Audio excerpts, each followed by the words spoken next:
अमित शहांकडून महाराजांचा एकेरी उल्लेख करत अवमान, त्यांचा कडेलोट करा, मुख्यमंत्र्यांनी शहांवर गुन्हा दाखल करायला हवा, संजय राऊतांचं वक्तव्य.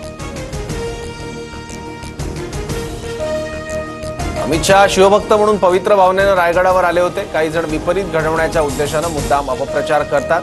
संजय राऊतांच्या टीकेवर सुधीर मुनगंटीवारांचं प्रत्युत्तर.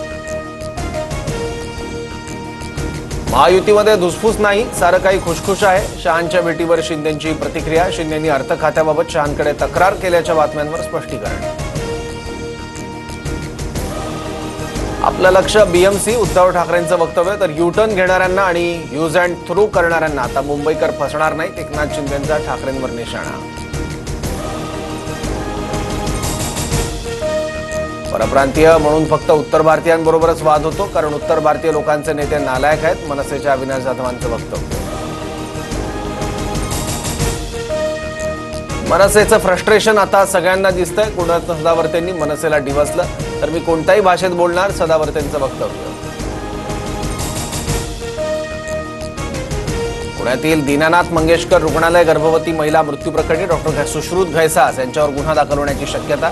ससून रुग्णालयाचा अहवाल पुणे पोलिसांना मिळाल्यानंतर कायदेशीर कारवाई होणार. आज डॉक्टर बाबासाहेब आंबेडकर यांची 134वी जयंती. राज्यभरात विविध कार्यक्रमांचं आयोजन. चैत्यभूमीवर मोठ्या संख्येनं अनुयायी येण्यास सुरुवात.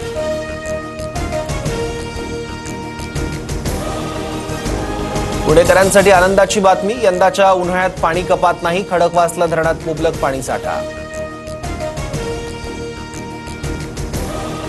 शेतकऱ्यांसाठी पुढील 2 दिवस चिंतेचे. राज्यात अनेक भागात अवकाळी पावसाची शक्यता. पश्चिमेपासून ते विदर्भापर्यंत कमी दाबाचा पट्टा सक्रिय.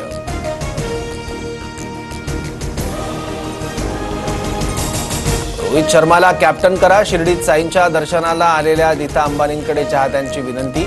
तर बाबा की मर्जी, असं नीता अंबानींचं उत्तर.